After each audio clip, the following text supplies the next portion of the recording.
Pourquoi des milliers de Français quittent leur pays en silence? Dans le hall d'embarquement de l'aéroport Charles de Gaulle, il est 6h30 et un silence particulier règne. Ce n'est pas celui des vacanciers, excités par leurs prochaines aventures, mais plutôt celui, bien plus lourd, des départs définitifs.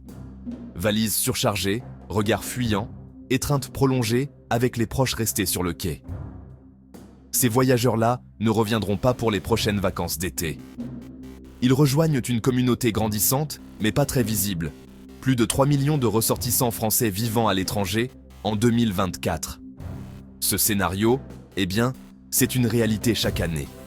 Des dizaines de milliers de Français franchissent ce seuil sans fanfare, sans déclaration fracassante, parfois même sans l'avouer clairement à leur entourage. Ils partent en silence, emportant avec eux leurs compétences, leurs rêves déçus et leurs espoirs relocalisés. Ce mouvement migratoire, aussi discret qu'il soit massif, questionne l'état de la société française et révèle des fractures profondes que les statistiques officielles peinent à capturer entièrement. L'émigration française n'est pas un phénomène nouveau, mais son ampleur grandissante et surtout ses motivations révèlent quelque chose d'inédit dans l'histoire de ce pays. Contrairement à d'autres nations, la France n'a jamais connu de grandes vagues d'émigration forcée pour des raisons religieuses, économiques ou sanitaires, rappelait récemment une sénatrice spécialisée dans les questions d'expatriation. Pourtant, aujourd'hui, le départ se normalise, s'organise, se justifie par 1000 raisons que beaucoup préfèrent taire. Jamais dans l'histoire récente de la France, on n'avait observé une telle normalisation des départs, à la fois discrets, volontaires et multiples dans leur motivation. Examinons de plus près les raisons profondes de cette migration silencieuse.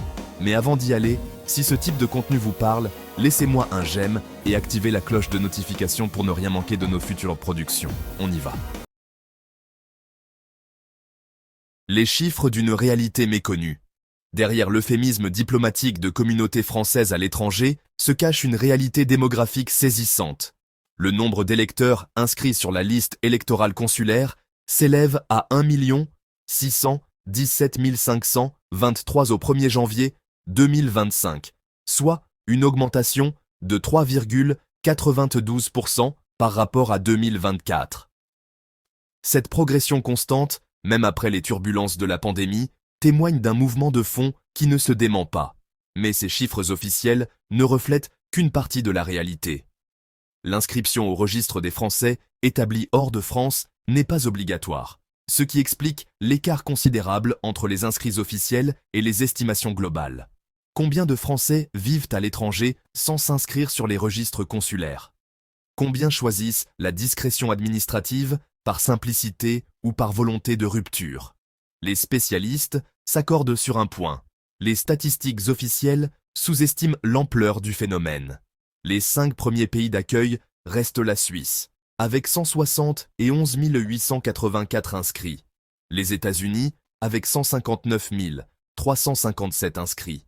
Le Royaume-Uni, avec 140 et 1 065 inscrits. La Belgique, avec 123 226 inscrits. Et le Canada, avec 118 772 inscrits. Ces destinations révèlent déjà une partie des motivations. Proximité géographique et facilités administratives pour l'Europe.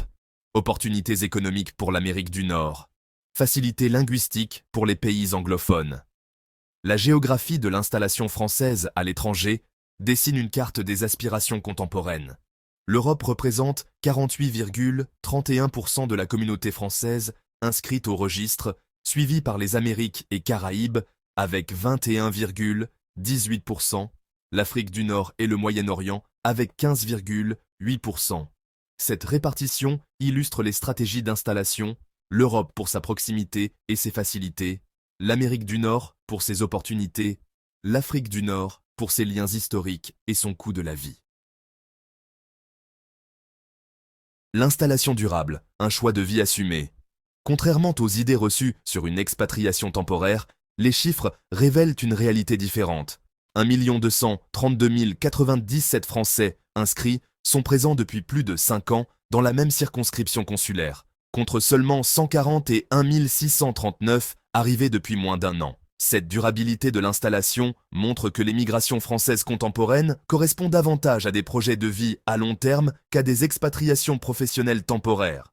Cette stabilité géographique suggère que les motivations dépassent les simples opportunités ponctuelles. Les Français qui partent semblent trouver à l'étranger des conditions de vie qui correspondent mieux à leurs aspirations personnelles et professionnelles, au point de s'y installer durablement. L'emploi, moteur principal, mais pas unique du départ. La recherche d'opportunités professionnelles reste l'une des principales motivations d'expatriation. Dans un contexte économique français marqué par un taux de chômage structurellement élevé, particulièrement chez les jeunes diplômés, l'étranger apparaît comme une solution pour valoriser ses compétences et accélérer sa carrière. Les secteurs de la technologie, de la finance, de la recherche ou de l'entrepreneuriat sont particulièrement concernés. Les jeunes talents français découvrent à l'étranger des écosystèmes plus dynamiques, des processus de recrutement plus rapides, des possibilités d'évolution plus ouvertes. La Silicon Valley, la City de Londres, les startups berlinoises ou les multinationales suisses offrent des perspectives que le marché du travail français peine parfois à égaler. Cette fuite des compétences représente un défi majeur pour l'économie française. Chaque départ d'un diplômé ou d'un entrepreneur potentiel constitue un manque à gagner en termes d'innovation, de création d'emplois et de dynamisme économique. Au-delà du travail, la quête d'un équilibre de vie. Mais réduire l'émigration française aux seules considérations professionnelles serait une erreur. Beaucoup partent à la recherche d'un équilibre de vie difficile à trouver en France. Le climat, d'abord, reste un facteur d'attraction majeur. Les régions ensoleillées d'Europe du Sud, les pays tropicaux ou les destinations à climat tempéré séduisent ceux qui aspirent à plus de luminosité et de douceur de vivre. Les retraités français s'installent massivement au Portugal, en Espagne ou au Maroc, recherchant un coût de la vie plus abordable et des conditions climatiques plus favorables. Mais cette recherche d'un art de vivre différent concerne aussi des actifs en milieu de carrière, qui remettent en question le modèle français du métro-boulot-dodo. Les familles, avec enfants, représentent une autre catégorie significative des migrants. Elles recherchent des environnements jugés plus propices à l'épanouissement familial, systèmes éducatifs moins stressants, cadres de vie plus paisibles, sociétés perçues comme plus ouvertes ou plus bienveillantes. La fiscalité, un facteur d'accélération. Impossible d'évoquer l'émigration française sans mentionner la question fiscale. Si elle n'est pas toujours la motivation principale, la fiscalité française agit souvent comme un accélérateur de départ pour ceux qui hésitaient encore. Les entrepreneurs, les professions libérales, les investisseurs découvrent à l'étranger des environnements fiscaux qui leur permettent de développer leurs projets ou de préserver leur patrimoine. La Suisse, la Belgique, le Portugal avec ses régimes attractifs, ou encore certains pays du Golfe attirent une population française aisée en quête d'optimisation fiscale légale. Cette émigration dorée fait débat, certains y voyant une forme d'égoïsme fiscal, d'autres une conséquence logique d'une pression fiscale devenue contre-productive. Quoi qu'il en soit, chaque départ de contribuables aisés représente un manque à gagner pour les finances publiques françaises. L'émigration silencieuse des classes moyennes. Au-delà des cas médiatisés d'entrepreneurs fortunés ou de talents exceptionnels, c'est toute une classe moyenne qui organise discrètement son départ. Fonctionnaires, employés, artisans, commerçants, de plus en plus de Français ordinaires franchissent le pas. Ces émigrants-là ne font pas la une des journaux. Ils partent sans éclat, motivés par un sentiment diffus mais persistant que leur avenir se joue ailleurs. Ils cherchent du travail au Portugal, montent leur restaurant en Asie, ouvrent leur cabinet de soins au Québec ou deviennent consultants indépendants avec une clientèle internationale. Cette émigration des classes moyennes révèle une crise de confiance. Ces Français ne fuient pas la misère, ils fuient la stagnation. Ils ne cherchent pas nécessairement la richesse, ils cherchent les moyens de leurs ambitions. Ils ne rejettent pas leur culture, ils cherchent des environnements où ils peuvent mieux s'épanouir. Les motivations cachées, malaise social et identitaire. Derrière les motivations officiellement avancées, travail, climat, coût de la vie, se cachent souvent des raisons plus profondes et, franchement, plus difficiles à avouer.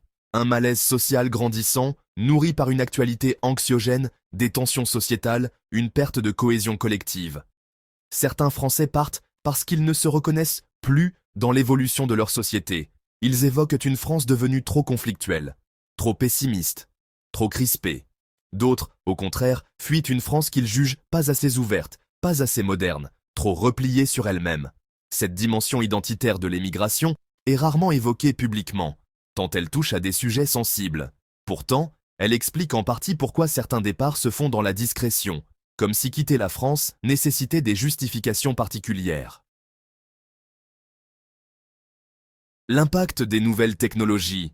La révolution numérique a profondément transformé les modalités de l'émigration. Le télétravail, démocratisé par la pandémie, permet désormais de conserver un emploi français tout en vivant à l'étranger. De nombreux cadres ont découvert qu'ils pouvaient travailler depuis le Portugal ou l'Espagne tout en gardant leur salaire français et, franchement, en bénéficiant d'un coût de la vie plus avantageux. Cette nouvelle forme d'émigration, facilitée par les technologies numériques, bouleverse les statistiques traditionnelles. Ces nomades digitaux ne s'expatrient pas au sens classique du terme. Ils délocalisent leur vie privée tout en conservant leurs attaches professionnelles françaises.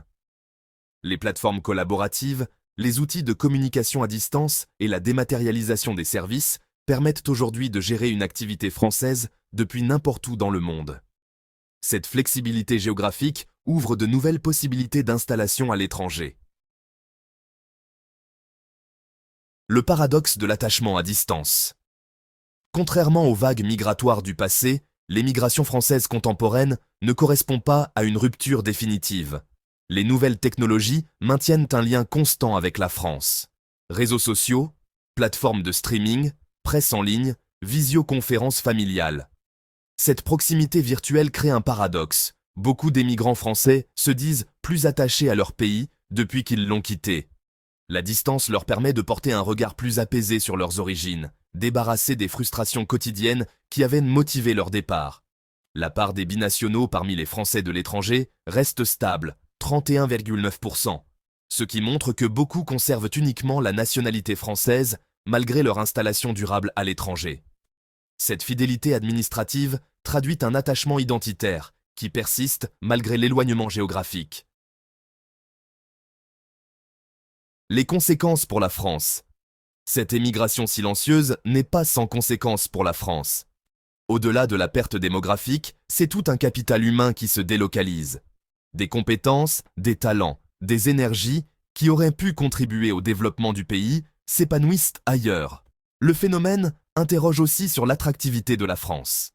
Comment un pays qui se veut une grande puissance peut-il voir partir ses propres citoyens en aussi grand nombre ? Que dit cette émigration de l'état de la société française et de sa capacité à offrir des perspectives d'avenir à sa population ?